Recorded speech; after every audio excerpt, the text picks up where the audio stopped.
So the other one's between GerryWoo and XPLO1T4BL3.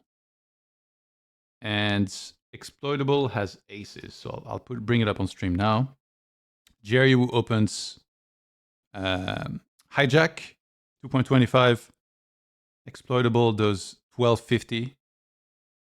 And GerryWoo calls. And yeah, we were 100 bigs to start the hand with. 4-4-5 flop with 2 hearts. And he continues for half.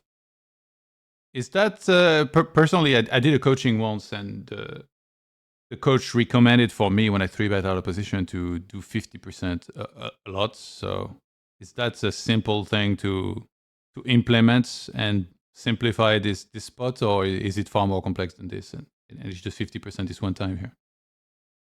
No, you can pretty much just play B50 as your only size. Okay. After big blind 3-bets. Basically, it's kind of like geometric for free streets, B50. And from the big blind, you're playing a polarized range. Yeah, so by conceptually, default. it also makes sense.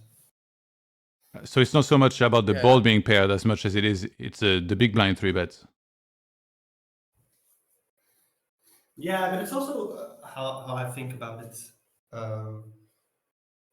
It's in terms of simplifying like flop sizings. If you just understand your strategy well and your range well and you execute latest reads well, it doesn't matter that much. You could still make some errors, but for example on this board, just simplifying to B50, I just like it personally. So I think that coaching session that you received, the guy gave you good advice.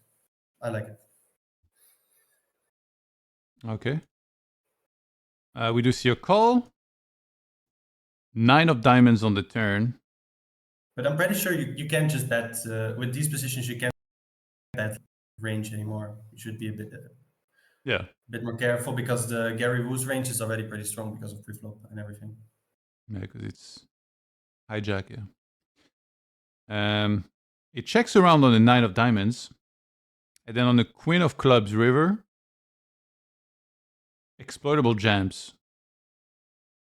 What is he repping here? What's the strong hands and what's the bluffs you guys can think of? It's just repping ace queen Yeah, exactly. plus. Yeah, king queen, ace queen plus. And you can bluff kind of whatever. Like I would assume you would want unblockers. So like at least one low card somehow, just not that easy to have, I guess. Yeah,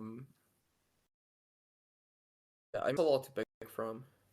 That the value range is very clear though. It's just ace queen plus. You mean like unblockers because you wanna, let's say with like a random 7-8, you wanna block, you don't wanna block 7s and 8s, for example. That's why I mean unblockers.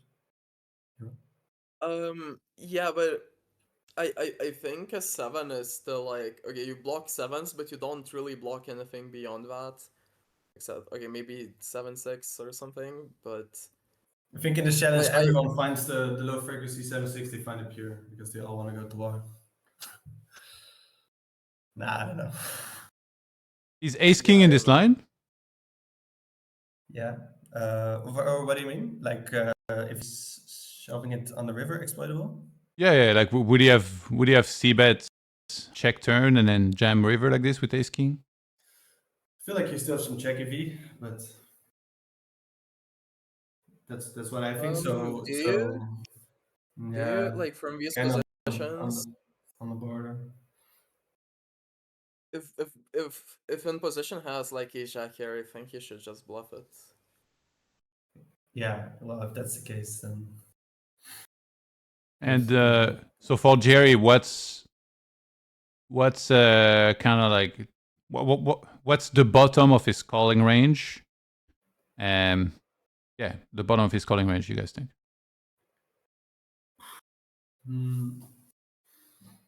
I mean, any queen is indifferent, I would guess, except ace queen. So ace queen plus is just snapping off, and beyond that, it's just mixed.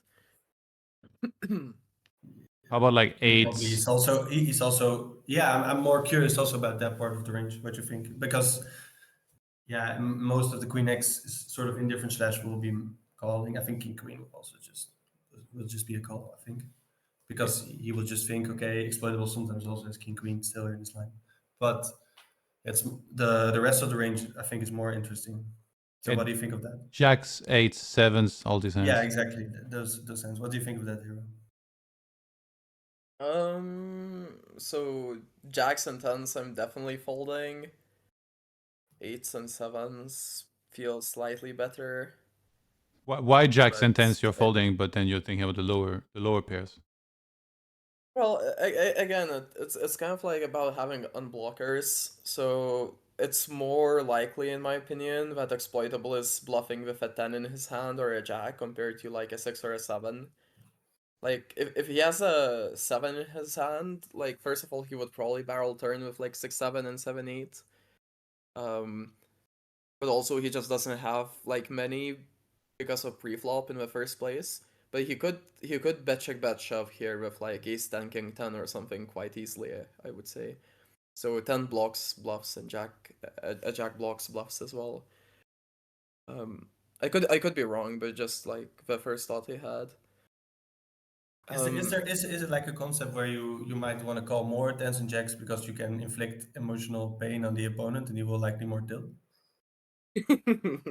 Is that a Yeah. thing? Because he's a really Especially big, he's a especially really if big you blocker don't like nerd, the so you spot. know he will tilt. If you really don't like the spot, you can just always fold, but sometimes just RNG like a snap call with pocket jacks. Yeah, Like yeah, fold exactly. fold Yeah, every other catcher, but sometimes just snap off of jacks. yeah. No, it's all for the tilt equity there. Yeah, anyway, going back to like the blockers conversation, you would also rather just call with board pairs, and that's like a very common heuristic that board pairs call more than pocket pairs, because even like pocket sevens, like exploitable might still be bluffing with a 7, but if you have like ace 5 or something, like exploitable is never bluffing with a 5, you know, so we're unblocking more bluffs.